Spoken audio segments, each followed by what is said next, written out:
I was in a cycle of self-hatred, and it was just a really dark time. I want out, and I knew I had to make it look like an accident because I did not want my kids to think that I had committed suicide.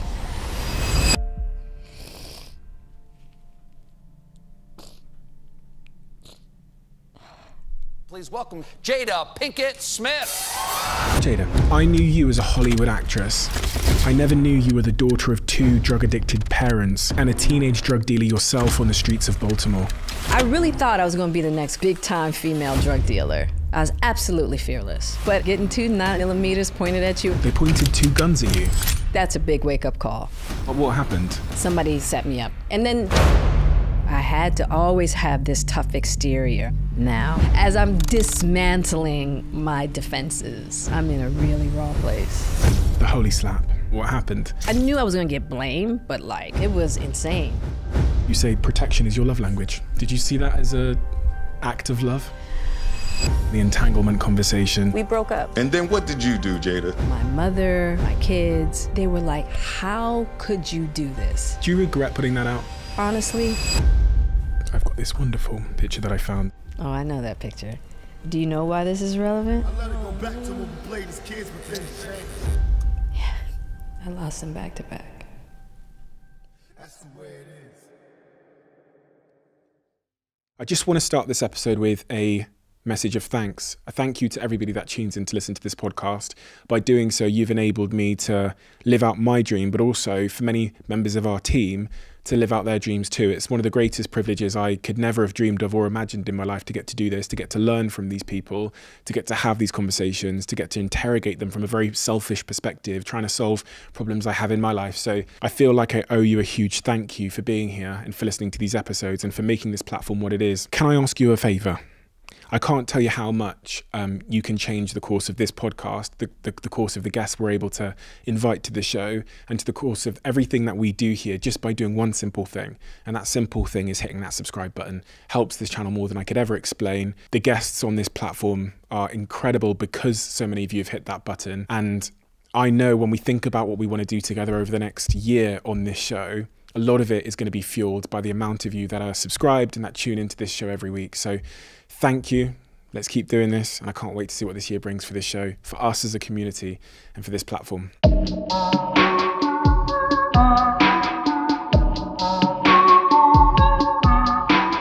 Jada. Yes. I always believe that in order to understand someone, you have to understand their context. And having read through the entirety of your book, there was this line that stood out to me, which I think might summarize the most important part of your earliest context, which is, when I go in search of the origins of my broken heart, it is the sense of not being the priority to the 2 people who gave me life that creates a fracture in my feeling of worth. Yeah. Why did you write that line? Because it's true. You know, it's like our parents are like our first mirrors. And so my parents were really young when they had me. I mean, my mom was 17, right? 17, 18. She was 17 when she was pregnant. I think she was 18 by the time she had me. So youth on top of addiction. And I just realized, you know, as I was going through my life in different therapeutic settings, I was like, oh, wow, like the first mirror I had was kind of non-existent in a way, because drugs were my parents' priority, you know, during my upbringing. And so I didn't really get the reflection of feeling like a priority to the people who brought me into the world. Now, thank goodness my grandmother came into the picture, you know, and she was a beautiful, powerful mirror for me that, you know, even to my, you know, it's still a mirror for me to this day, where I could see myself. I could see the beauty of myself. I could see my gifts and my talents was through her and what she was reflecting back to me. But I think it's important that, if it's possible for children to feel that sense of that sense of importance, that sense of priority from their parents. I had an air of sort of loneliness as I read through the pages, this kind of lonely young girl who was searching to be recognized and loved and to someone to sort of hold her hand and guide her through those early years. And other than in your grandmother's garden and with your grandmother, it found like that place of home was never really there. Yeah, I definitely had it with my grandmother. Now, once she passed, that's when I took to the streets to like figure out finding my home, finding my tribe, finding my power, finding my identity, finding my purpose, finding my worth. Yeah. Your dad, Rob. Yeah. He took you for a walk one day and explained to you why he couldn't be your father. He did.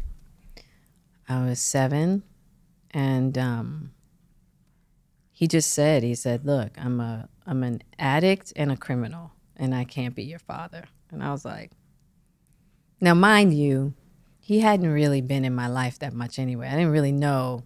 He wasn't present in my life enough for me to even know what it was like to have a father. But what I did appreciate in that moment was like, wow, just thank you. Thank you for like being honest. Now, I didn't realize at that time, because I was so young, how that would affect my relationships with men ongoing, and, you know, as an adult woman. But yeah, in that moment, I was just like, thank you. Somebody is like being honest with me. I'm not crazy. Something is absolutely not right here. And he's letting me know what that is. And he's saying, hey, I'm going to keep my distance, you know. 10 years old, 12, 13 years old. What does Jada think she's going to be when she grows up? At 10, 11, 12, 13, I definitely was like, I wanted to be an artist. Definitely wanted to be an actress. You wanted to be an actress? Yeah, I did. I wanted to be an actress. I started very young. I was doing theater. I think my first professional gig was like 7 years old as one of Madame Bonbon's children in the Nutcracker. And then I was in, you know, different theatrical programs in the summertime and what have you. And then when I got the opportunity to join Twigs, which prepared you for Baltimore School for the Arts, I joined that after school program. So arts has always been a big part of my life. Do you know why? Because as I read through those early years of your life, it seemed that acting was doing something. The performance, the being on stage, the validation I think it was giving you was doing something for you that it might not have done for someone else who hadn't walked the steps you'd walked up until that point. The validation, but also an outlet. It was a real outlet for me where I was able to express certain feelings that I didn't feel like I had the permission to express at home. It was a huge outlet for me in that way. I mean, to the point that my theater teachers would often tell me, you know, they'd try to steer me into like more, why don't you try more comedic roles? You know, I was always going for the very dramatic, very highly emotional, you know, roles. And I just remember my theater teachers always trying to guide me into diversifying the monologues that I would choose for my pieces to work on in class. I read some books. I think one of them was called The Body Holds the Score, which talks about the role that acting can play as sort of a therapy. Yeah. And it seems to not be a coincidence that the amount of actors I've sat here and spoke with who have pretty unthinkable early childhood experiences, domestic violence in the home, etc., that then find acting as an outlet for a form of escapism, almost escaping the identity, embodying a different role. Absolutely. Totally agree. Totally agree. As I read it in your story, I was like, not another one. Yes, another one. It's classic. Yeah. And I reflect on some of the words you wrote in the early part of the book where you're talking about your mother and your father, there being domestic violence in the home at an early age, your mother running out of the house, dropping you on the floor because Rob had punched her. I believe your father had punched her. Yeah. These are stories I guess you've heard after the fact from your mother. Yeah. But I guess you believe those moments leave a mark. Absolutely. I mean, my mother talks about it to this day and will choke up. She'll, cry. It's like, it's, you don't get over things in the sense of like, it's forgotten. You learn to cope with it, you heal in a certain manner, but it still can leave a certain imprint upon you. And even hearing those stories are not easy, even as an adult, because she didn't really give me the details until my kids were daggone near adults before she shared with me the level of violence that she dealt with my dad. Did it help you understand yourself? Did it help you connect dots? I don't know if it helped me understand myself as much as it helped me understand my mother. And then that helped me understand a lot of how her journey has imprinted upon me in a certain manner, So I guess it does. If you, through my mother and her journey, it helped me understand her journey, which has affected me. So yeah, I guess you could say that it helped me understand myself more. I say that because I sat with, Gabor Mate? Gabor Mate? Yeah, I do. Yes. He's the person that opened my eyes to the fact that even the things that occurred when we are babies, we interpret them to mean certain things about ourselves. And he says babies are incredibly selfish. So, for example, if the parents are arguing, the baby will interpret that as a reflection of them. Mm-hmm. And I think about the early context that I think I read about in your story, but also that appears in mine, and how I interpreted that to mean that I wasn't enough in some way. Yeah. Which is a real through line throughout your story. Yeah, for sure.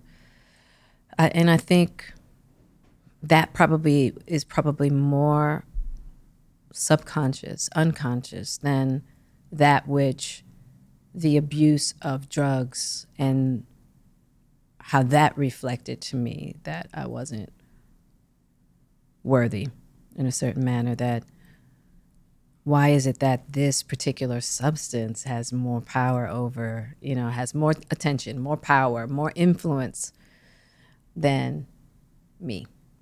To the point that your father will tell you, I'm relinquishing my parental rights because I'd rather be a criminal and a drug addict than try to get my shit together for you, is the way I interpreted that.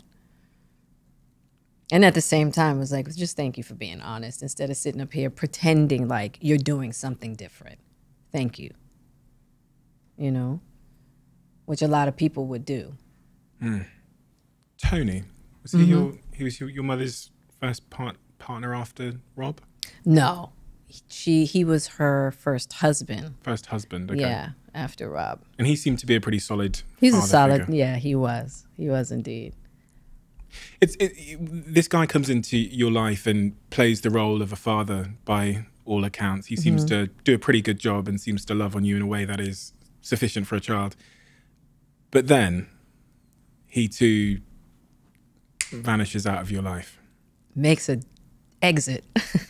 Makes an exit. Yeah, which I understand, as an adult now, looking back and looking at the circumstances, he did the best that he could. He's a man that was trying to get his life together. And my mother was deep in her addiction.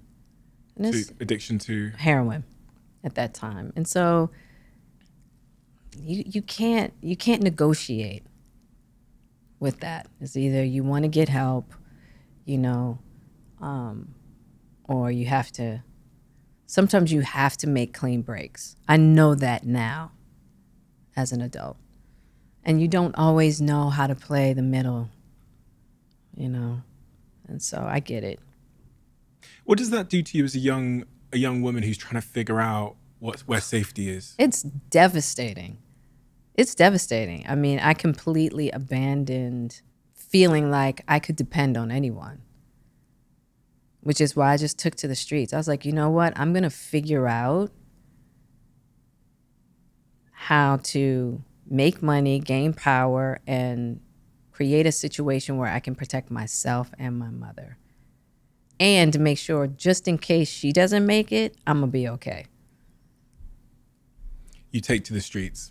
When you say take to the streets, what do you mean by that? When I would see, you know, the high rollers, the hustlers, I was like, oh, that's what I want. You know, I want to have the Mercedes. I want to have big wads of cash in my pocket. I want to have friends around me that will protect me.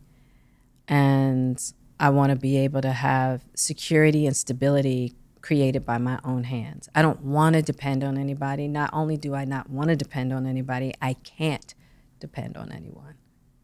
And so the streets,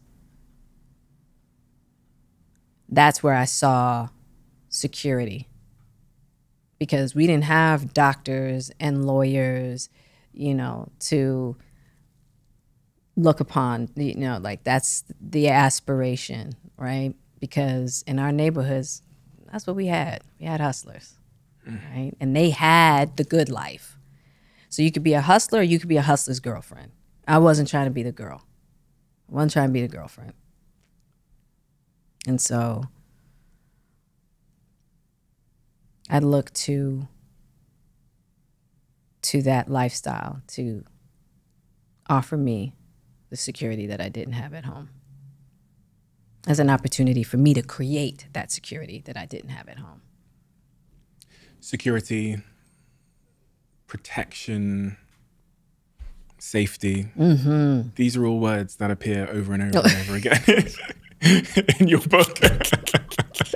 I know, right? Yeah. From childhood to adulthood, those are the recurring words. Yep. And you found that security in part through a lifestyle of drug dealing yourself, which again, I said to you before we started recording, Jada, that I knew of you as a Hollywood actress. You know, that's what I knew of you of. I'm not someone that's hugely involved in media or TV or movies, so that's what I thought. I never in my life had thought of you as the daughter of two drug addicted parents who had chosen their addiction over you. And I never knew that you started dealing drugs when you were very, very young. Were you not scared dealing drugs in Baltimore? And you don't have time to be scared. That environment was a war zone, right? And so it's like stuff was popping off all the time. So you just get used to a certain level of violence. You get used to a certain level of just vigilance, because that's what you're given.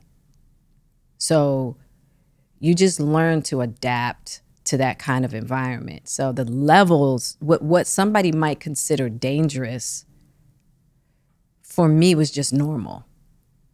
It wasn't like, ooh, I'm going into something crazy here. You know, it's like, well, shit, everything's crazy. So what, right? So I look at it now and I go, what in the world, you know? But I'm living a different reality. In that time, when I was living that reality, that's what life was. And everybody, that's what we were all living. Was there moments that were wake-up calls? Hell yeah. When you were dealing drugs? Listen, getting 2 9mm pointed at you at one time, one to your head, that you would think that's a big wake-up call. Jada, we don't all know what 9mm is. Oh, you know, guns, you know, it's 2 big guns, you know. When did that happen?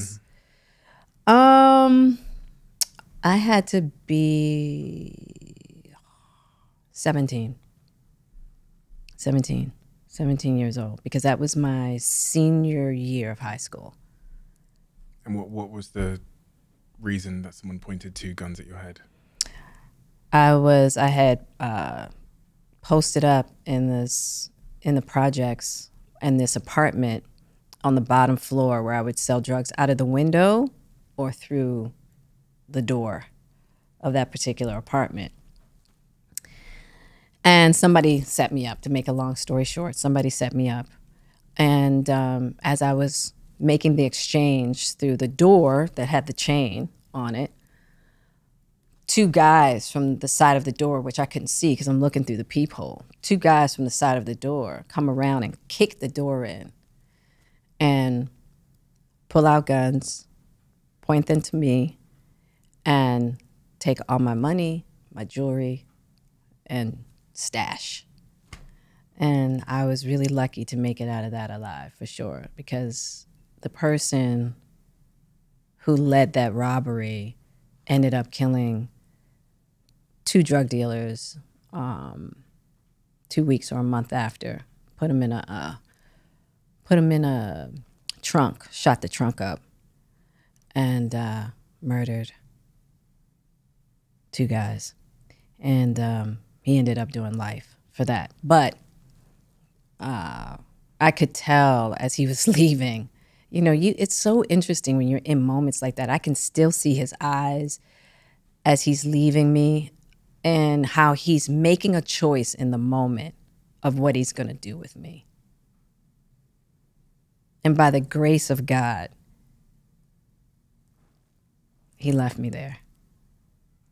Why?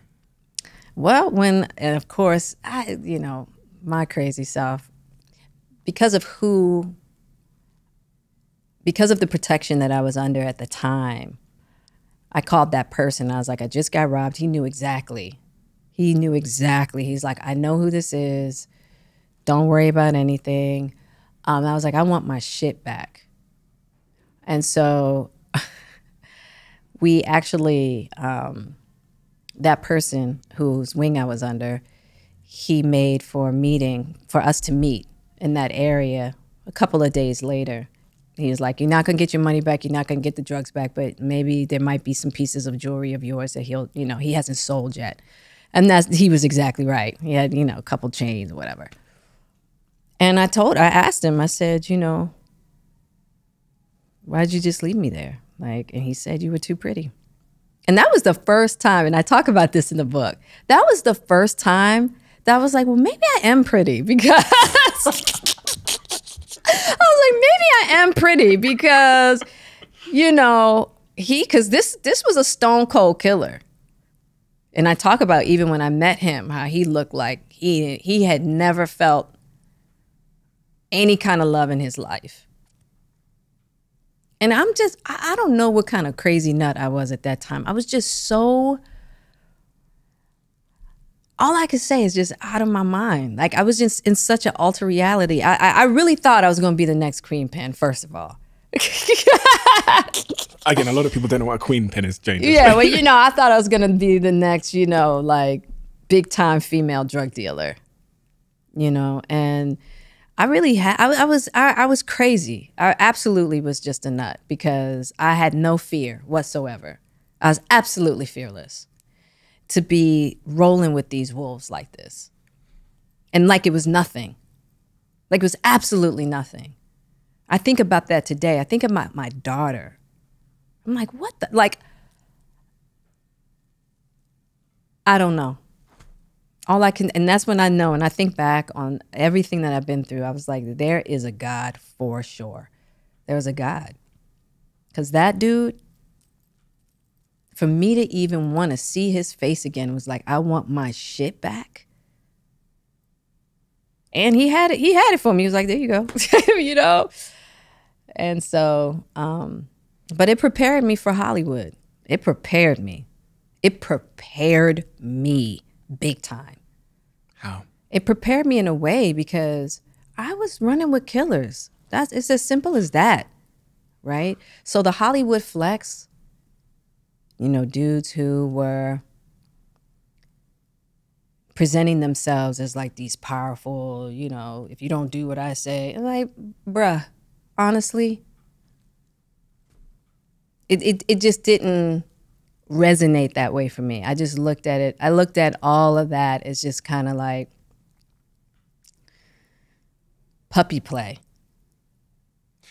It didn't resonate with you, but from the words you describe in your book about how you were received in Hollywood, it appears that you didn't resonate with Hollywood much either. Yeah, for a while I did not. Yeah, for a minute. This rough around the edges. Rough around the edges, yeah. Because, I mean, it was part of what was refreshing for a lot of people, but it was also the thing that was standoffish too, right? What is that? I think just that edge that I came with, that having no fucks to give, basically. It was just like, I'm here to do me. What? And I got something to offer. And if you can't see it, well, then that's on you. Your loss. Just that kind of attitude, and just kind of like, I wasn't your prim, proper, demure young lady. It was just kind of like, I was just rough, rugged, and rambunctious. It's interesting, isn't it, in life, how a certain type of demeanor or attitude or mindset can help us to survive and thrive in one context. But sometimes we need to figure out how to turn that shit off. Yes. And that's what I had to learn to do. Because you weren't in survival anymore. I wasn't in survival anymore, and I talk about this in the book, how Warren Beatty, bless him, he was probably one of the first people that was just like, hey, you're in Hollywood now, okay? I get it. But why don't you allow people to see some other aspects, that charm you have, that smile you have? Like, let's take that chip off your shoulder a little bit, And he was the first person really to talk to me in a way that wasn't like making me wrong, right? He didn't make me wrong for being who I was. He was just like, there's so much more to you. Let people see that, And that was the first time I actually listened, because he didn't make me wrong. And I bet you Warren has no idea that how much that conversation and the time that he spent with me really meant to me. It was really awesome, because he was so respectful, and he really honored where I sat. And where you didn't get that often in Hollywood. It was just like, no, you got to change this. You got to do this different. You'll never get jobs like that. I was just like, well, then I won't work, because, I was very rebellious sometimes in that way. But yeah, that really stuck with me. And from that day on, I just started on the journey of trying to figure out how to not lose myself, but also find a way to feel safe to take that approach. Because like I said, I was around wolves all the time. So I had to always be on guard. I had to always have this tough exterior. I always had to carry the attitude like, I'm not the one. You don't want to come over here. It's interesting, because when you putting up such a barrier to defend yourself can often make us quite hard to form connections. Yes, right? absolutely. The reason I paused there is because I'm thinking about what you said in the book after Tony left you, who was your mother's new husband. He left abruptly after playing the role of a father. And you said the line about the rejection was brutal, something broke inside me, my grief was oceanic. I put it on a library shelf labeled unlovable, and I tried to leave it there. That's another word that comes up over and over again, this word unlovable. And it's funny, because when they feel unlovable themselves, they do often put up these walls, which make them, it's almost like self-fulfilling. It's, right. Exactly. And that's the essence of what I felt in Jada when she arrives in Hollywood, as this person who's got this sort of little bit of a tough exterior up, but not because she's not, Yeah, not because, it was really just, it was so many things I was trying to protect. It was defense, not offense. Exactly. Yeah, it was. And I still to this day, people like, I still to this day have to like manage that, because it's just in me. It's just part of me. It's something, because it was such a, it was, it was something that was built at the foundation. It's in my DNA. Default, isn't it? Yeah, it's my default. So it's like, and I do it well. I can just, you won't know anything that's going on. But like you said, it's like, well, then you don't give yourself an opportunity to make the connections that you really want to have. And you're going to be misunderstood. Yeah, all the time, which that is like, that has been my life too, just misunderstood. Another thing I learned from reading the book, which is going to shock you that I didn't know, but this shows how little I am tuned into media and Hollywood and all that, is your relationship with Tupac. Oh, yeah. He comes over, introduces himself. Yeah, first day of school, Baltimore School for the Arts. And as soon as I walk in, he's holding court. He's holding court. He's a charismatic from day one. He's holding court. And I'm like, who's that peanut head dude over there, And I'm coming in, I'm rocking, I'm Jada. I'm walking in, I got the rat tail, I got the fly clothes, And he turns and our eyes just meet. And I'm like, oh. And then, I'm going to hold my court, what I'm saying? And so then he comes over, I'm like, oh, okay, cool, yeah, whatever. And so he comes over and he's like, hey, I'm Tupac. And I'm like, Tupac? The name from the gate was just like, I never heard a name like that before. That was such a powerful, different name. And I was like, Tupac. And he had this big smile. And I was like, it's not a lot of people that have that kind of like charisma and courage to just walk up on me on just like, I'm Tupac. You know what I mean? You need to know me, And from there, inseparable. We became the best of friends from that moment on. We just connected. It was as if we already knew each other. It's crazy. People will find it hard to believe that at that age, in that environment, it wasn't a romantic thing. I know. People have had a really hard time, understanding that. Pac and I had a hard time understanding why it just we didn't have it. And I talk about it in the book, that being on the back porch of my house and we're like having this discussion. I'm like, okay, Pac, just kiss me. And he kisses me and it's the most disgusting kiss between us both. I mean, he pulled back just like, and I pulled back and I was like, see, dummy, and from there it was just like, and then there was one more time he kissed me and it was just like, and I talk about that in jail when I go to see him in Dannemora. That's a whole nother thing. And once again, it's just like, dude, doesn't work. But throughout our relationship, we definitely had this beautiful closeness that was really intimate, but never physically intimate. A lot of emotional intimacy, a lot of intellectual intimacy. We just knew how to reach each other in ways that was very difficult. We knew how to get around each other's walls. And we didn't get offended when we would fall into our defaults of defense, which could be pretty fierce between the two of us. He was quite a powerhouse, and so was I. We could be very challenging when we got riled up. So arguments, we were very passionate. But because we were one and the same in that way, we kind of understood that language. Like, oh, this joke is, you know what I mean? So we didn't get offended a lot until one particular time, which comes later in the book.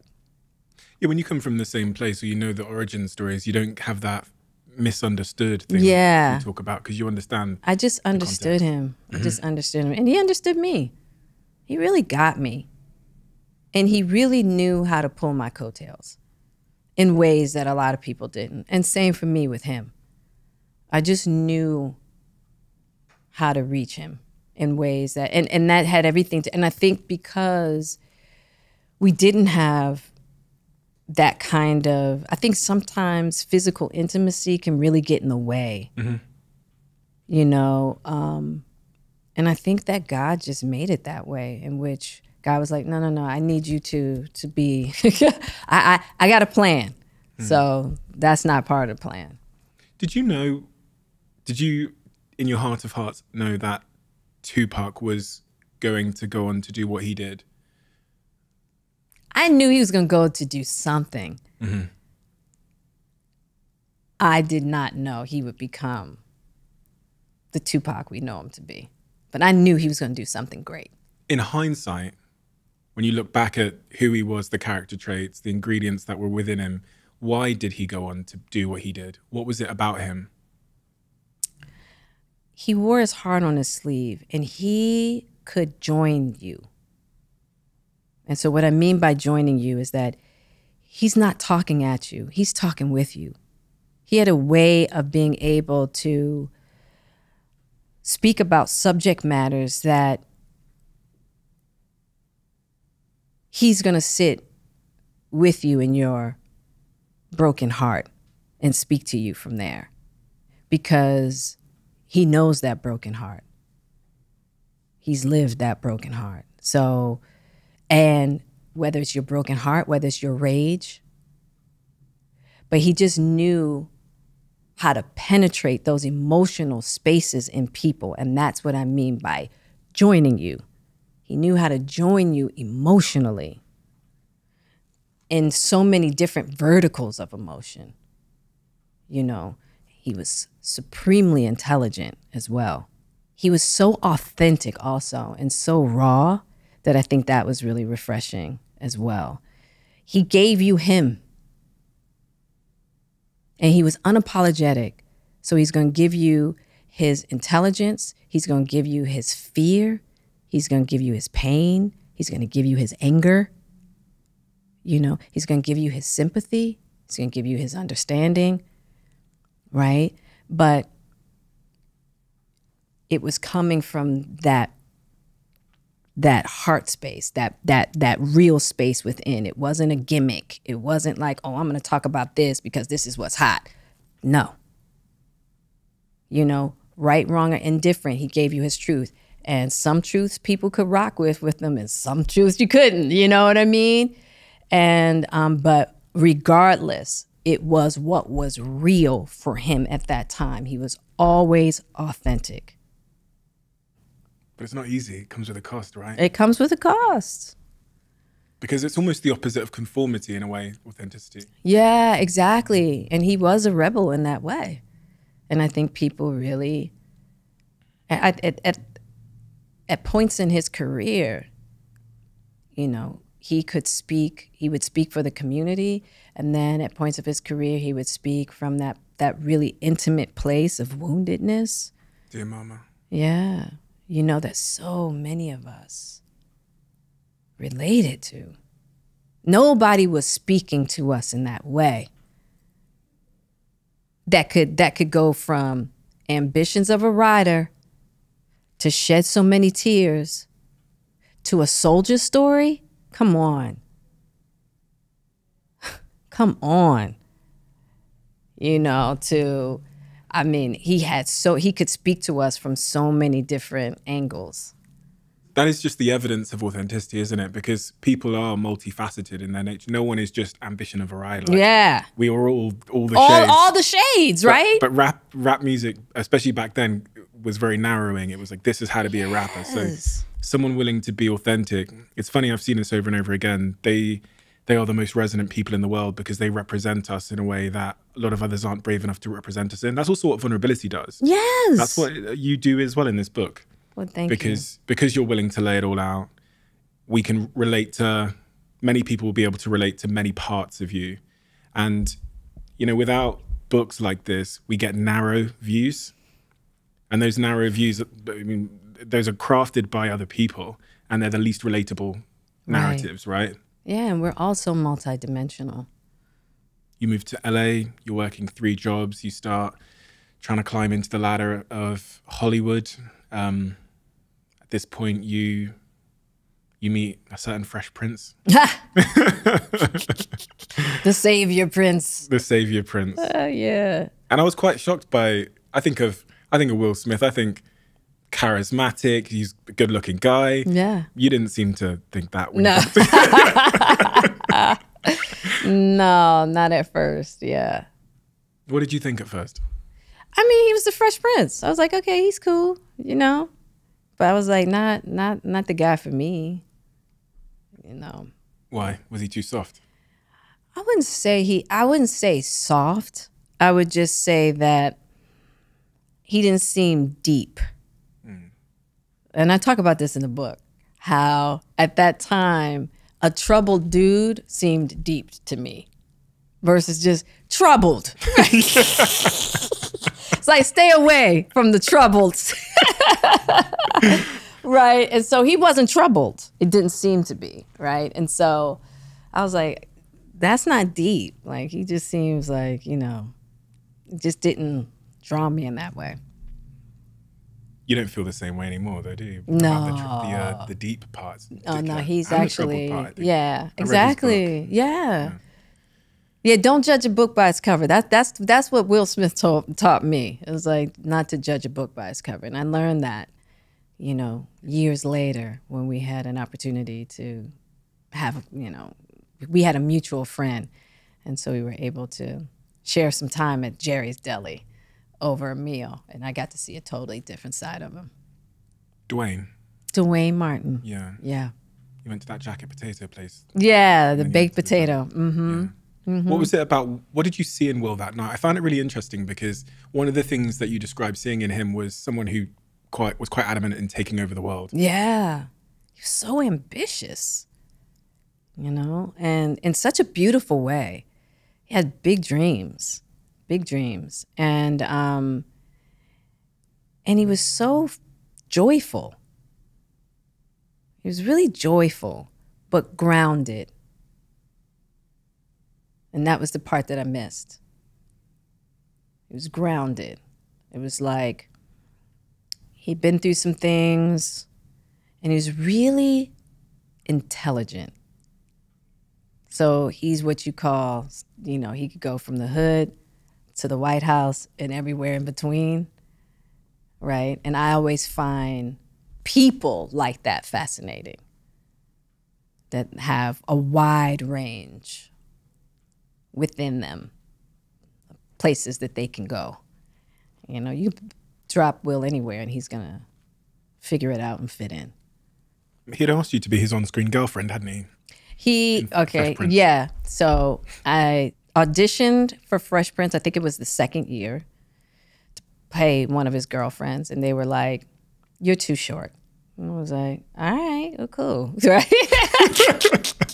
And so that was the first time that I actually met Will. I came out of the casting, and he was, you know, coming into the casting office or about to leave or something, and he was like, hey. And I was like, yeah, what's up?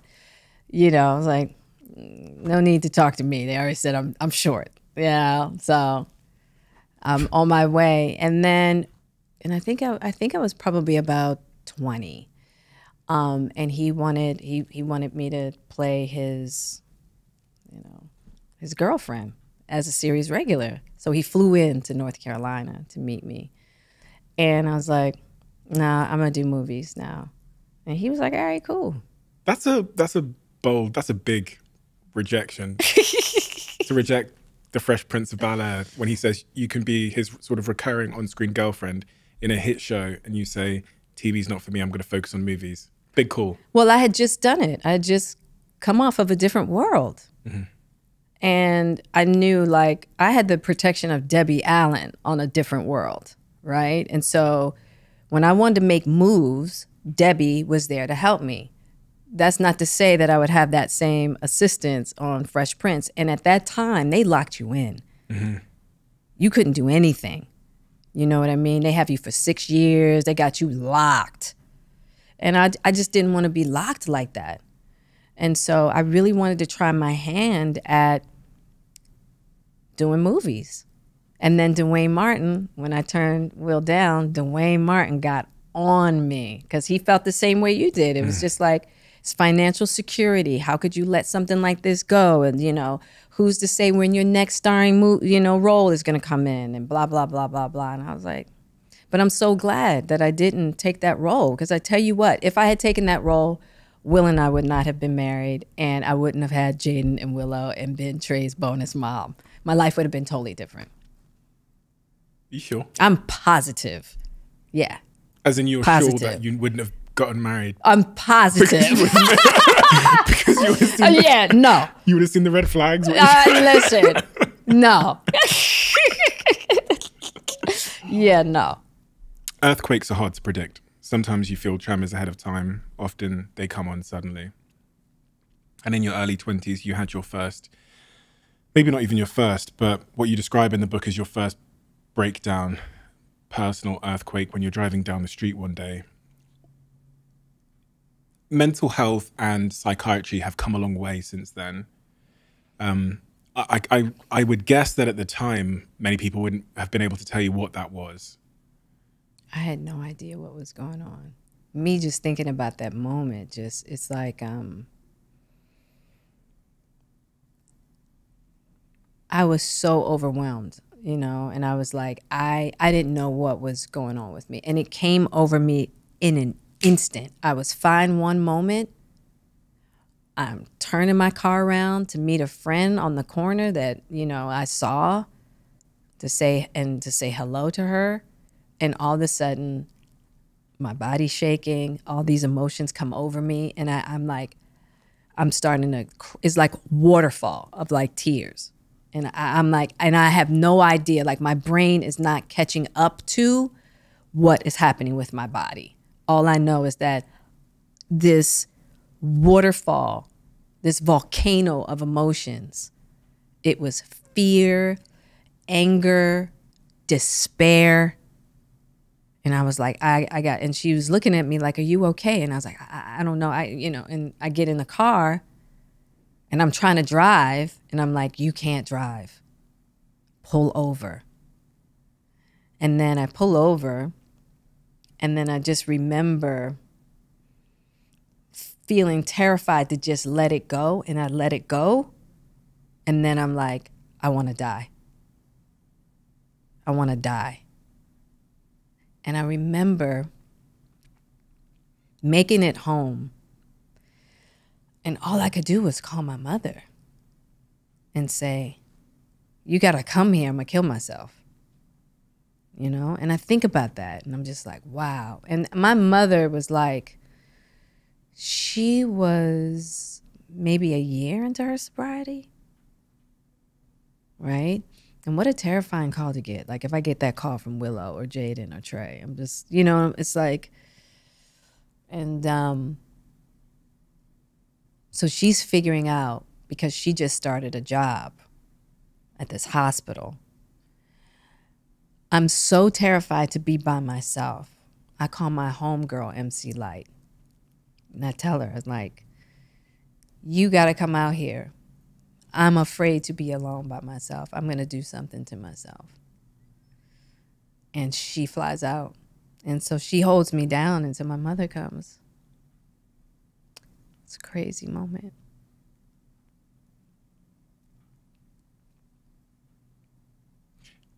Have you figured out what your body was telling you?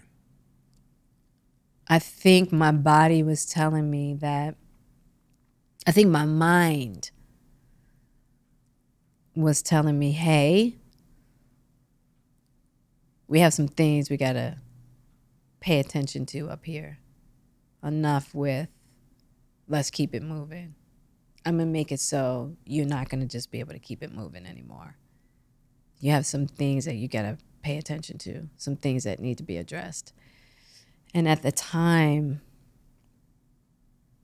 like you were just talking about, nobody was talking about mental health at all. And specifically, mental health was considered like a white people thing. Black people don't have mental health issues, right? And so suicide for sure was a white people thing. So I was real confused. I felt like something has gone really, really, really wrong here, because nobody else like me feels like this. Nobody knows what's going on, and maybe I'm losing my mind. I'm actually going crazy. So it was a scary time. When I read about that, it sounded to me like you'd been playing defense for just a little bit too long. Yeah, for sure. For sure. And that's, I guess, one of the costs of the toughness, right? They're like, as you say, we'll just keep it moving. We'll just keep it moving. Nobody's immune, are they? No, it's going to catch you. You can deal with it, or it will deal with you. Those are your two choices. But you did keep it moving. Even in that moment, it seemed like you carried on with the work. I think you were recommended to go and see a psychiatrist, right? Yeah, I went to see a psychiatrist. They put me on Prozac, and I started therapy. But it does still appear that you kept it moving, because you kept working. You didn't seem to want to show anybody outside of your sort of inner circle. Hell no. Why? Absolutely not. Because that's what we do. We keep it moving, right? And so I was like, I got the help that I need. I got a doctor, and I'm on Prozac. Just like right. So I'm like, okay, I'm doing what I'm supposed to be doing, and I can't let anybody know. And we're going to keep this moving, because that's what we do. Plaster over cracks. Yeah, we just, at that time, I'm going to take a break because, I'm depressed. What? At that time, that seemed absolutely ridiculous. Quick one, I discovered a product which has changed my life called 8 Sleep. This product, 8 Sleep, which are a sponsor of this podcast, has been a revelation in my life, because the 8 Sleep pod cover, which is basically a fitted sheet that goes over your mattress, controls the temperature of your bed throughout the night, and it follows nature's natural rhythm. It starts cool, gets colder while you go into different phases of sleep, and then heats up slightly as you wake up in the morning, which is effectively guiding you to have a deeper, more restorative sleep. I genuinely think of all the things that we would include in health and fitness, I think sleep now is the most important factor. The thing that I'm thinking about most often every single day. When I wake up in the morning, the first thing I do is I check my sleep, and I use that information to determine how to proceed in that day, how hard to work out, how many meetings to have, what I need to cancel, what time I need to get to bed. So to celebrate them being a new podcast sponsor, I always want to get a discount for you guys, and I've got one. Go to 8sleep.com, which is EIGHT sleep.com/Stephen.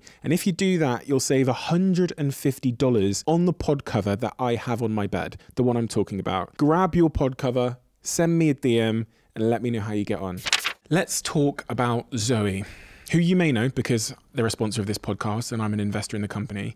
You guys know health is my #1 priority. Zoe's growth story has been absolutely incredible so far. They're doing science at a scale that I've never seen before. Because of their members and recent breakthroughs in research, they can now continue to offer the most scientifically advanced gut health test on the market. Previously, the test allowed them to analyze 30 bacteria types in your gut, but now, thanks to new science, they've identified 100 bacteria types. This is a huge step forward, and there's nothing else that's available, even close to it, on the market at all. So to find out more and to get started on your Zoe journey, visit zoe.com/Stephen. You can use my exclusive code CEO10 for 10% off. Don't tell anybody about that, okay? Just for you guys. Do you go back to Baltimore? I did. I went back to Baltimore, and because I was going to continue working, but not live in LA anymore. Mm-hmm. And so I bought a farmhouse. I bought a little farmhouse on, I want to say it was about 6 acres, maybe 6 or 9 acres, if I remember correctly. Oh. And it was, I was going to build a life there for myself in a little quiet corner. And, I was like, all right, if I need to audition, I'll either go to New York or I can just fly back and forth from LA. I heard Will was trying to hit you up at this point in your life. Yeah, he hit me up. Cherie had just sent him divorce papers, and he decides to call me. And of course, me not knowing anything about marriage, thinking that marriage, breakup of a marriage is like breaking up with a boyfriend. He's like, where are you? And I'm like, I'm in Baltimore, renovating my house. And he's like, are you seeing anybody? And I'm like, no. He's like, good, you seeing me now. And I was like, what? Once again, that kind of bold, approach. I was just like, oh, clutched my pearls a little bit. So he was like, call me when you get back to LA. So when I got back to LA, I called him and we went out on our first date. In and around that time, Pac had been sentenced to Rikers, right? He'd been sent to jail for... He'd been sent to... At that point in time, he was at Rikers, but then he was on his way to Dannemora. Which is a horrific place where they send terrorists. Yeah. Usually. Yeah. I think the 9/11, some of the people that were involved with 9/11 or the World Trade Center bombings were sent to Dannemora while he's in jail. While he's in jail, what do you have here? Oh. Yeah. Now as I slip from grace and the world has turned against me, a few claim to have love for me, but once again you show your love. After deep reflection and spiritual awakening, I have come to realize that friend, love, and soulmate was there all the time. I have not seen or felt from anywhere or anyone the intensity and loyalty that you have shown me. That is why I want to commit myself to you. I want to marry you. He sends you that letter. Yeah, it's a much longer letter than that, but that's the words that I put in the book. A marriage proposal. That's while he was in Rikers. When I went to go see him in Rikers, and Rikers is actually, that's a really, Dannemora might be where they put terrorists.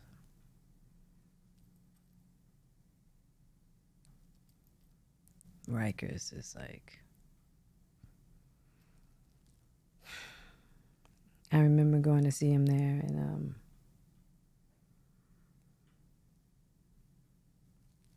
he was in such bad shape, and Rikers,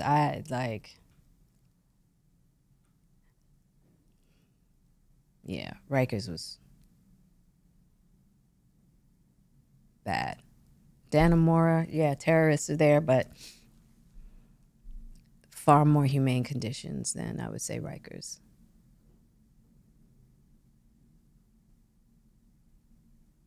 It feels like the emotion is still right on the surface with you when you think back to these moments in your life. Oh yeah. It feels like I just came back from seeing Pac at Rikers and I had to leave him there. It's just like yesterday. But I'm also in a very raw place in my life right now as I'm thawing out, as I'm dismantling my defenses. I call it the thaw out. So I'm in a really raw place. Obviously, Pac he gets out of jail and Suge Knight. I mean, talking about timing, I think it was like a week ago or 2 weeks ago that someone's been convicted for Tupac's murder. A lot of emotions. Yeah. How did you feel when you heard about the conviction, or that an arrest had been made? I was like, I was glad that an arrest had been made. This was someone who we had known had been in the car. He had done some street interviews about it, And I was just hoping, I was like, well, I hope they're bringing him in because we're going to get some other questions answered. So, my hope is that we'll get more questions answered. In the book, you question, but then you confirm that Tupac knew how you felt about him when he passed away because you and him hadn't been speaking. No. And I think there's a really important lesson in this for all of us. Yeah. Yeah, we had a huge fight. Huge. It was one of the biggest fights we had ever had. And it was about how he had been living, you know. And I really, at that time, you know, really had to let him know my position, that I just felt like, you know, where he was sitting with everything was just,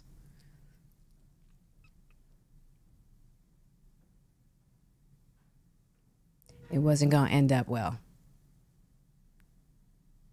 Right? And we had a magnanimous, I mean, it was just beyond, the two of us just at each other. And I was just like, fuck that. I'm not calling him this time. He's gonna have to call me. He was way out of line. So I really dug my heels in the ground in regards to like, nah. You know, I let my pride, I let my ego come in. I really took for granted that he would be living forever. Like, he had already survived so much. Like, it never, like I looked at Pac as being invincible at this point. You know, because he survived so much, even so much that people don't know about, you know? But just like I say in the book, I'm like, man, don't do it. Don't do it. Don't hold on to like that prideful part of yourself, you know, with someone you really care about. Like, no, I mean, you know, he gonna have to call me this time. You know, it's like, no. Was that the last time you spoke to him? That was the last time I spoke to him. That was the last time I spoke to him. That was the last time I spoke to him. And you know what's crazy? It meant absolutely nothing. It meant absolutely nothing. And so that's the test I always have. I'm like, okay, you're in this beef with somebody. Will this beef matter on your deathbed? And then right away, I'm like, nope, let me give him a call. You know what I'm saying? That's my test. Almost a year later, he gets shot in Las Vegas. You get a phone call while you're filming on set that he's from, I believe, from his mother, Afeni Shakur, and saying that he's in hospital in a coma. And a few days after that, you find out that he's passed away. Yeah, I was on my way. You know, Faye was like, no rush, he's gonna be fine. He had his fiance there with him and his family. She was like, so, you know, come after your trip in New York. So I was on my way to him. And my girlfriend Fawn came to the door, and I knew as soon as I saw her face that he was gone. Oh, I know that picture. Yep, that was Thanksgiving. He came to LA to spend Thanksgiving with me. And we were at one of my friend's house. You look like brother and sister. Yeah, we look like brother and sister because that's what we were. Yeah, he came to Thanksgiving to spend Thanksgiving with me. We talked about mental health earlier. Do you know how to grieve the loss of someone like that in your life? No, I'm still working out my relationship with grief. Actually,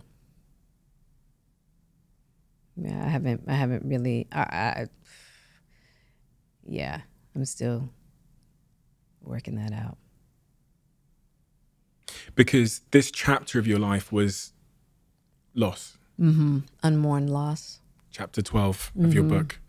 I've got this other picture that I found that I thought was relevant. Oh. Now, do you know why this is relevant? I do. Maxine and Tupac are both in that the picture. same picture.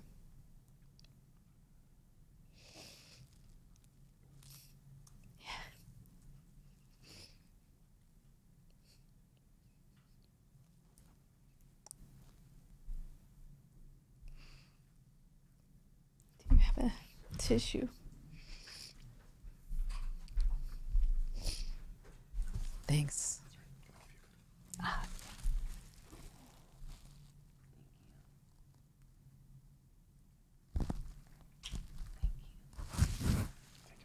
You give nice hugs.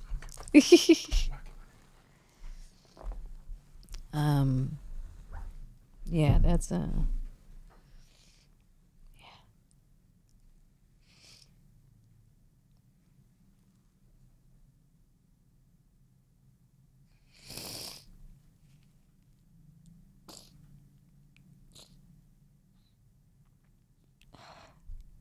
Sorry.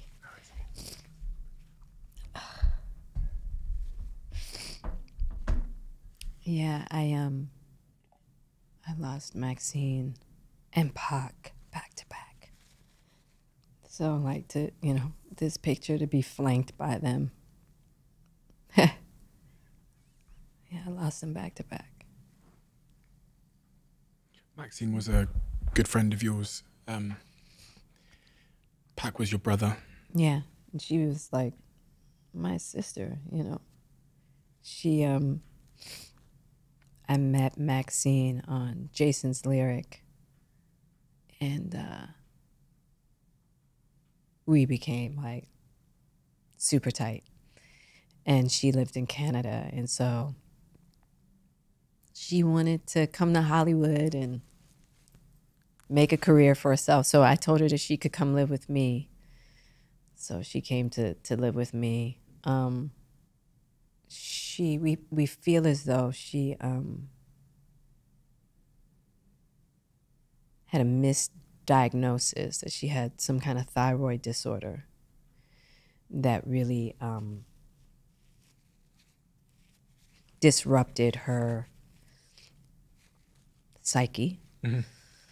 And she ended up jumping off her mother's balcony and she committed suicide.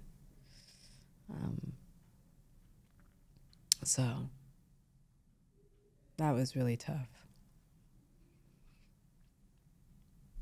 It seems unimaginable that that chapter and season of your life could be filled with so much loss and so much complicated loss. Mm-hmm. You know, because in all of these situations, as you write about in the book, there are reflections where you say in the book, if I'd, you know, you're left with this feeling, if I'd done this, maybe I should have done it like this, or I wish I'd treat that situation differently. And hindsight, as we know, is a wonderful thing, isn't it? Right. You know, and I've sat here with a lot of people that have lost a lot of people by suicide, and they all have the same reflections. Yeah. They all have that last phone call with the person where they had to put up a boundary. And yeah, you know, I've sat here even in LA in that chair with, I remember Boz, her partner at the time, calling and saying, listen, if you don't come and do this, I'll jump off this bridge. And then he does. And yeah, it's like that existential disappointment of just life being what it is. It's like grieving.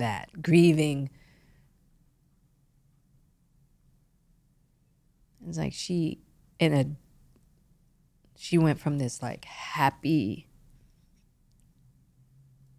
person to like having this condition that just, right? And so sometimes I just go, this is when I just have to like reconcile with God. It's like, wow, God, like you really be doing some stuff. Like, you know what I mean? And it's like, and sometimes I get in grief around what life is. And then I have to make peace with it. Feels, if you're thinking about your story, it feels confusing that God could seemingly hand someone so much, you know, wonderful career, wonderful family, all of those things, but at the same time, and maybe there's a relationship between the two, because had you not come from where you came from, maybe you wouldn't have had all the wonderful things that you have, but also had you not come from where you came from, maybe you wouldn't have experienced all the loss that you've experienced. Mm-hmm. So maybe there's a relationship between the two, because I've not experienced that loss, but I don't come from where you come from. So I didn't lose friends growing up. Right. I didn't lose friends in my 20s either. Right. Having all the different experiences that I've had, as painful as some of them are, it gives me the opportunity to join people in a certain manner. You know, and in really powerful places. You know, like I have a beautiful friendship with Lauren London, and she is the widow of Nipsey Hussle. And because of the loss that I went through with Pac,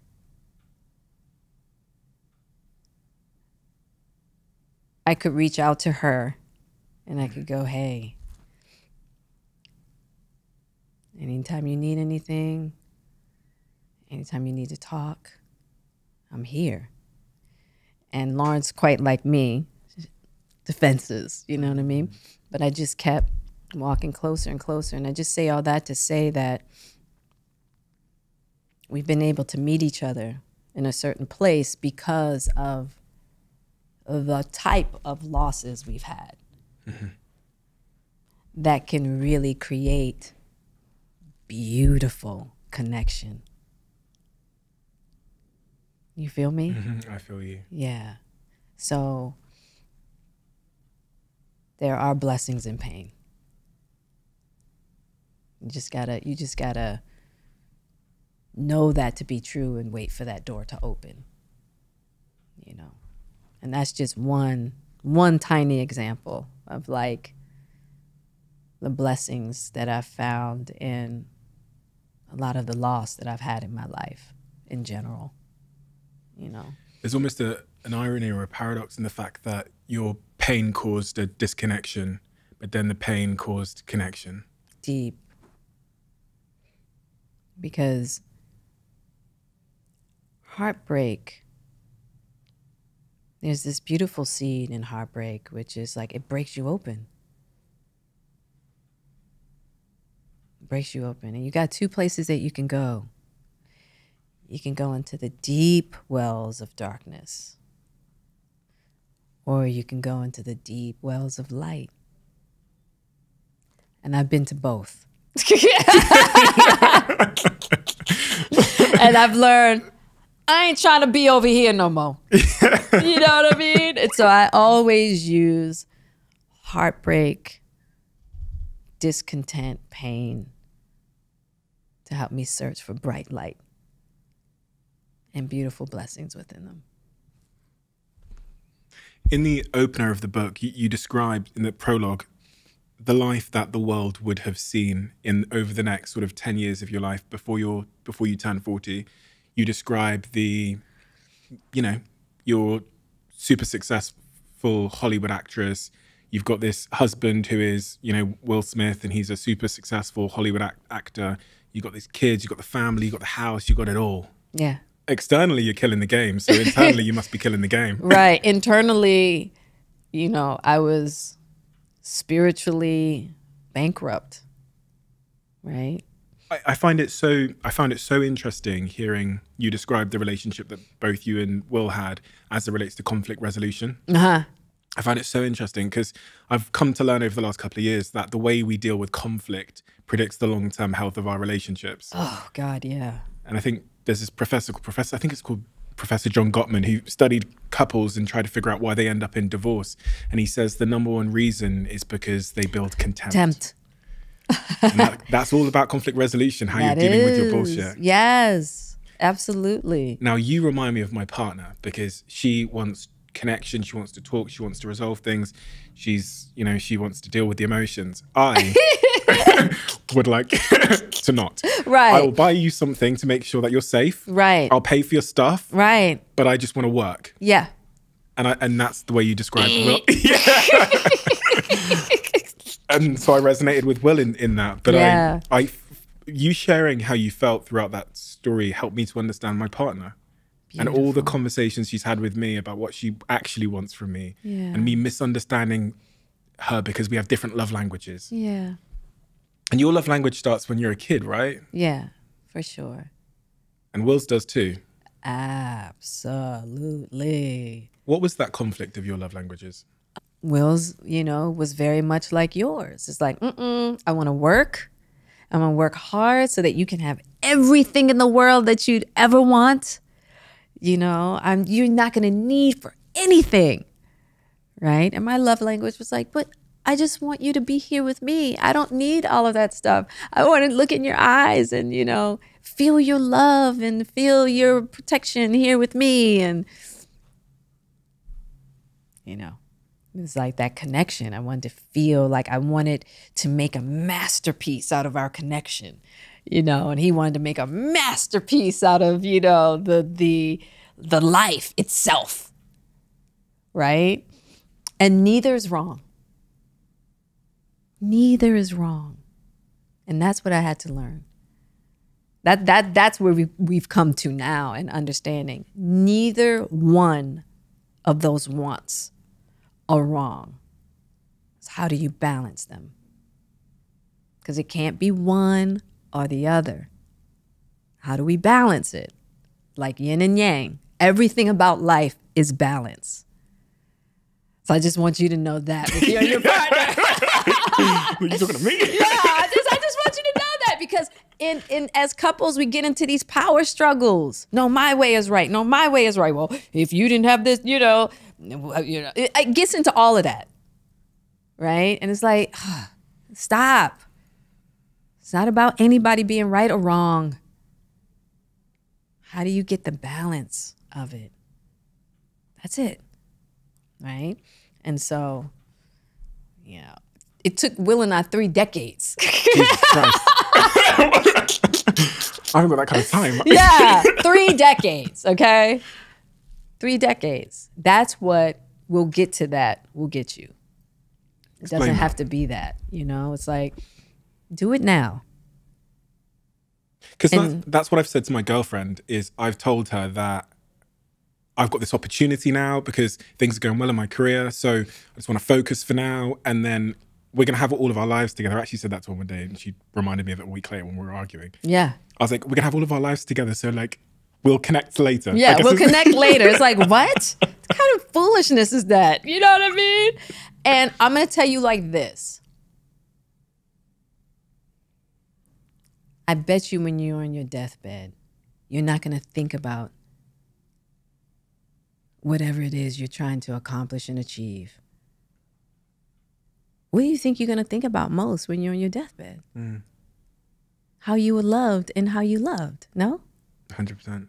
Okay. And even as I said it, I thought about Tupac and how you never know how long you've got left with someone. You don't know. Why would you ever want to wait and put that off? It's an excuse though, isn't it? It is an excuse. To for justify sure. my own toxic workaholism. Well, you know, I wouldn't call it toxic. I'm always careful with this word toxic that we're throwing around, right? Because we're all so wounded. Exactly. And it's not, listen, when intimacy makes us have to look at our shit. Right? It's easy to go, I pissed you off. I got you this diamond ring. I got you this, you know, beautiful bag. I'm going to take you on this trip. It's like, right? But like real emotional intimacy, we gotta deal with our stuff. A lot of stuff comes up there.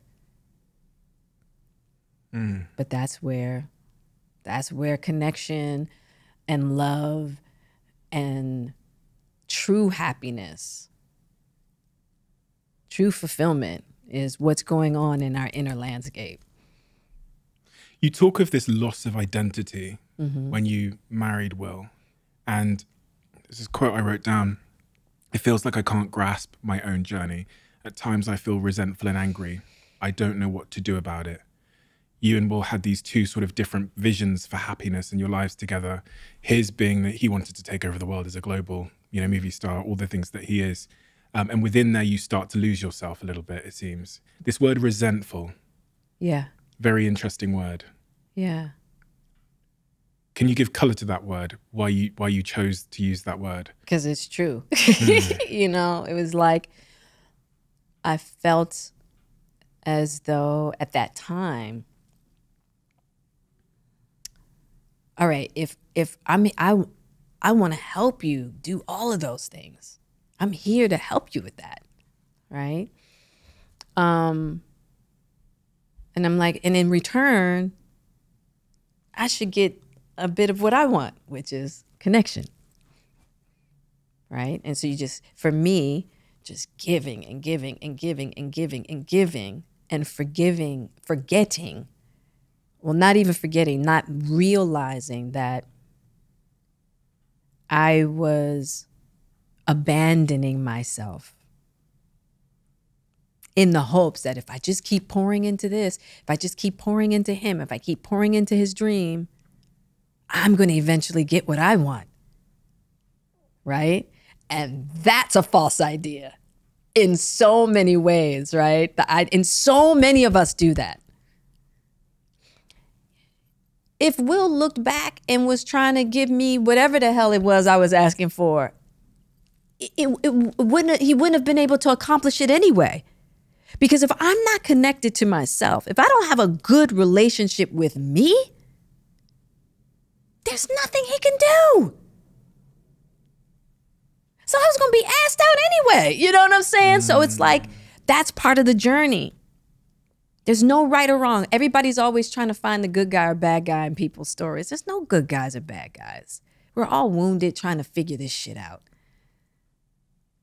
You know? And so it took me a long time to realize it is not his responsibility to make you happy. He can't. It's impossible. But it took me forever. Hard-headed, stubborn, you know, because that romantic idea. And that's why I talk about checking the boxes. It's like, I did everything I was supposed to do. You get to have your dream. How come I'm not having mine? And that's because Will was doing what he wanted to do. He was making himself happy. He was making himself happy. And he says that to you, doesn't he? He says, when you separate, he says he wants you to go and... He's like, go. Go make yourself happy? Go make yourself happy. And how did you receive that? Not well. Not well, because, you know, there can be truth, but you know what I'm saying? It's like how we, you know, I think it was very true, but I think at that particular point in time, I was just still really resentful. I'm just like, you know, oh, so I helped you get your happiness, and now you just going, you know, throw me to the curb, and, you know, I got to do it all on my own now, you know?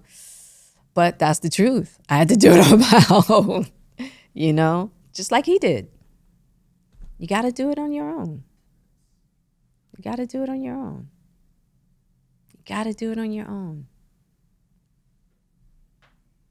And a lot of that's what this is about, and me detoxing from needing fulfillment and validation outside of myself. Detoxing from needing it from Will, my marriage, my family, a career. Like, I had to get to the bare bones of Jada and walk what I call the exiled lands. And those exiled lands are going into the crevices of, you know, those places within that were holding me back from myself. All the fears, all of the false information and false ideas of what life is and what a marriage is supposed to be, and, you know, who I was supposed to be, what a wife is, like, all of it. Perfectionism. And then I just went off to be completely imperfect and took joy in that.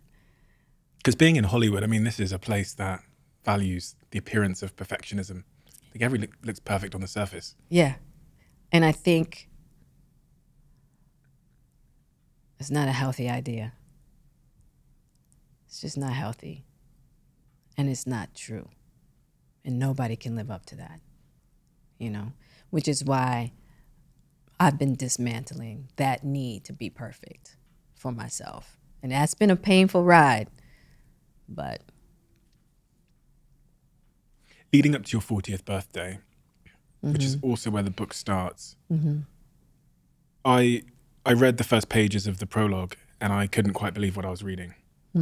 Because the place you're at in your life, this chronic state of discontent that you describe, I remember when I got to the chapter 17 in the book, which is No Soccer Mum Here, that was the first time I had to stop reading because it was a lot for me to take.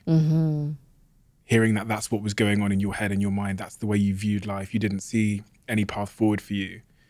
You're 39 years old. Apparently, you know, on the surface, it seems like you've got everything that anyone would dream of having. But internally, there's this chronic state of discontent. Yeah.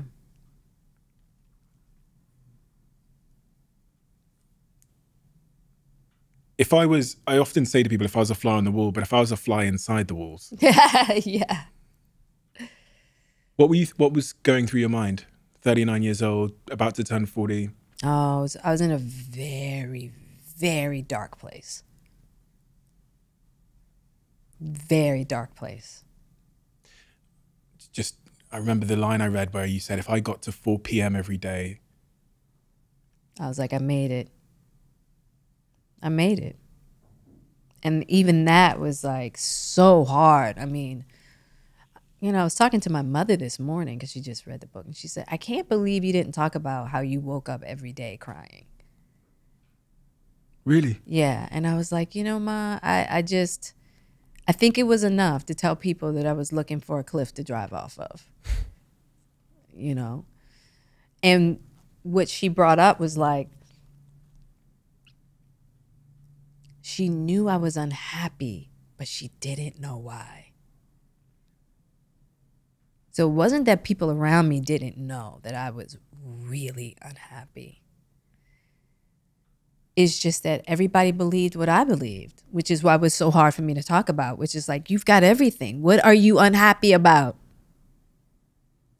Right? And so that's how I was feeling. You've got everything. What are you unhappy about?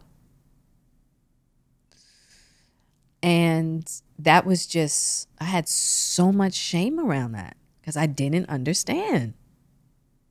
And even then, there wasn't a lot of conversation around mental health.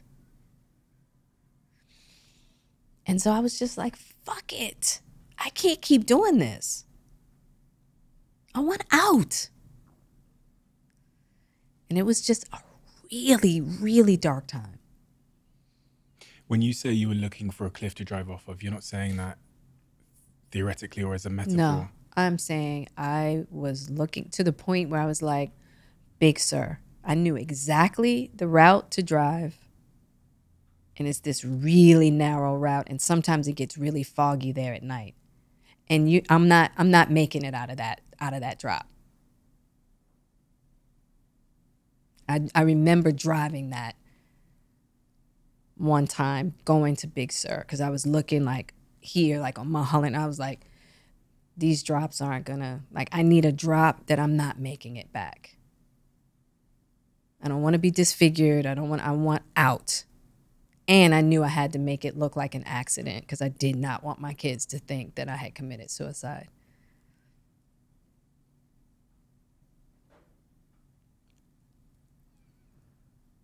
No, I was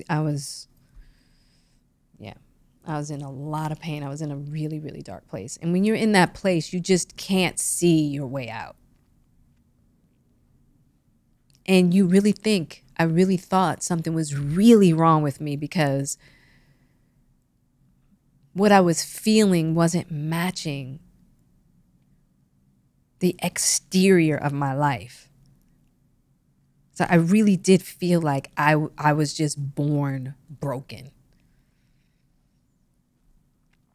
And I was just wired in a way that just... What was the truth? If that's how you felt, what was, in hindsight now, what do you know to be the truth of that emotion and that state of your life, 39, 40 years old? What was actually going on? That I really feel like that sometimes when we get into these states of wanting to die, you know, for those of us who have had like suicidal thoughts and what have you, sometimes it is chemical. That's a different thing. I think mine was more psychological. Something is asking to die, but not you. And it's a different way of looking at things, right? And so, and it is an extreme shift in which I had to get out of my cycle of self-hatred. I was in a cycle of self-hatred that I didn't even know, because we're unconscious of it. So the mind is tricking us, you know what I mean? We got to be careful with this. This isn't as reliable as we think, you know? And so, but I was in a cycle of self-hatred. And it wasn't until, thank God for my son, that I was, you know, he introduced me, his friend's father did ayahuasca, and they happened to be talking about it, and they talked to me about it. Jaden came in the kitchen. He's like, you got to sit down with Moises and Mateo. You got to hear about this experience, Ma, that their dad had. Was Jaden saying that intentionally? Did he know that you needed that? No, he wasn't saying that intentionally. He was just curious. He knows I'm curious. He knows I'm a seeker. Right. Right? That was divine. And so I went and talked to them, and I was like, hey, is your dad in town? And then their dad came, and I talked to him, and I was like, I need that. And then the universe opened up a door for me to have my own ceremony. 4 days of like intense ceremony. But that's when I got to see that cycle of self-hatred. I was like, this is you. These are your thoughts. This is how you feel about yourself. This is the problem. And so the medicine really showed me this pit of self-hatred I was in. And it helped me get out of it. Chapter 20 of the book, you titled Surrender. Yeah. Surrender is an interesting word. Why is surrender so important in your journey? You have to surrender everything you think you are and everything you think you know. I've spoken to a lot of people that have done Alcoholics Anonymous, and they talk about the importance of surrender. Yeah. It's like surrendering, you know, for me, also surrendering to a higher power. And that's a constant. That's every day. I have to remind myself and deepen my surrender to a power far greater than myself. Chapter 21, the holy joke, the holy slap, and the holy lessons. It's interesting because there's similarities between chapter 19 and chapter 21 in that you took a lot of the blame for situations. Chapter 19, the entanglement conversation. Yeah. Because when you watch that clip online at the red table, Will looks tired and he looks sad and he says that thing. He says, I'm going to get you back. Yeah. It made it look like you had cheated on him or something. Right. I had to like check the facts, because if you see that clip in isolation, it looks like you cheated on Will or something, which is not what happened. Yeah. But you put that out anyway. I did. You could have not put that out. I know. Do you regret putting that out? No. You don't? I don't. If I didn't put that out, I wouldn't have seen that next place of healing that I needed. Because I can take so much like discomfort. It wasn't until I saw how the people around me were affected. I mean, my mother, my kids, my friends, people, like, they were like, how could you do this? And I was like, well, I just wanted to end everything, you know. Will wasn't ready for the world to know that we weren't together and that we were living separate lives. And I just took it because I just wanted to stop. I just wanted to end. People were like, no. My mother was like, what are you? She was like, you need to get your ass in therapy. She was like, you are codependent as hell, you know? And everybody was just so, and then how people that love me so much were affected by that time. I don't think it would have penetrated and for me to really look at that part of myself if it hadn't been for how the people around me reacted. Because I don't really care about public in that way like most people do. I don't, whatever, because I understand the chaos and the just absurdity of all of that. But people who love me, I needed that mirror to see that place of healing that needed to happen in me, in the dynamic within myself. What was that dynamic within yourself? Just like martyrdom. Oh, okay, throwing yourself under the... Yeah, that martyrdom that I will... Martyrdom, the holy slap. Yeah. You write about in the book how you didn't realize that Will had actually slapped Chris. Yeah. Until much later. You suspected maybe it was a skit or a joke. I thought it was a skit, and then I realized it wasn't, but I didn't think that he actually made contact with Chris. Looked like he ducked it. Social media grabbed onto this eye roll. Mm-hmm. And they, social media believed that that eye roll was some kind of like, go get him, Will. Yeah. And even if it was like, I can't force Will to do anything. You and Will weren't together. We weren't together as, you know, we were family. I was there with him as family, but we weren't together at that time. Were you surprised by the reaction and to that moment, both for you, but also for Will? Yes and no. I was surprised at how much. I knew I was going to get blamed, but like, I didn't think that it was going to be, I mean, it was insane, you know? It was like, wow. But I knew I knew it was going to be a storm. In the book, you say protection is your love language. Mm-hmm. He protected you, didn't he? Did you see that as an act of love? You know, it's a really complicated moment. It's a really complex moment. I would say yes and no in a certain manner, you know? But I definitely think in his way. But it was so much more. It wasn't about me. That's why it's complex, right? Mm-hmm. It's like it was about a lot more than just that moment. A lot more than just me. Mm-hmm. That's what I know. You know what I mean? Because you know Will and you know where he's come from. And yeah, and I there was a lot that was stirring up for him at that time because of emancipation. And he and Chris have their own history. Going back to the 80s. Yeah, going back to the 80s. And it's a deep one. Jada, thank you.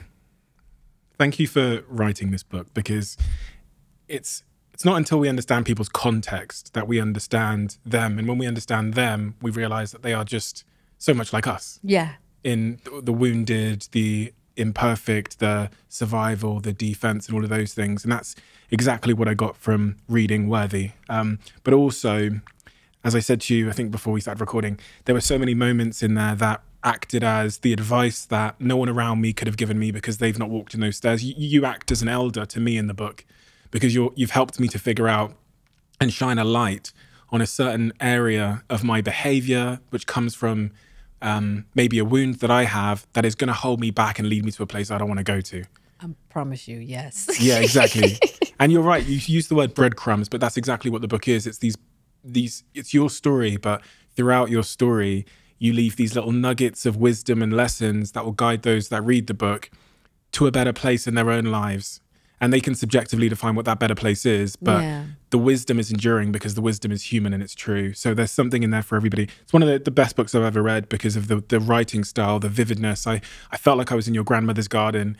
I felt like I was there at all of the key moments when you have what I described, what I thought was a panic attack on the highway, and those moments, the moments of sadness, The vividness of the writing is so profound, but the vulnerability of the book is the most impressive thing. It's easy not to be vulnerable. It's easy to paint a narrative that is self-serving, but that's not what you do here. You seem to be in the pursuit of the truth. And that's exactly what I take away from this book. So thank you so much, Jada. Thank you. Thank you for creating a safe space at your gray table and for holding my tears today. I appreciate that. Thank you. As you may know, this podcast is sponsored by Huel. If you're living under a rock, you might have missed that. I discovered Huel's RTD about 4 years ago. Huel's RTD is basically a meal in a bottle. It is nutritionally complete. It contains 26 of your essential vitamins and minerals. It's got your protein in there, 20 grams of protein. It's got slow release energy in there in the form of those slow release carbs. It's just nutritionally complete. Not only have I got a good relationship with it in terms of health, but it saves my life in terms of those busy days where there's a higher probability of me reaching for something I might regret. If you haven't tried Huel's RTD, you could probably see it in a couple of supermarkets, but you can order it online and the link is in the description below. Let me know which flavor is your favorite, and also tell me if it ends up adding value to your life in the form of making you nutritionally complete on those difficult days.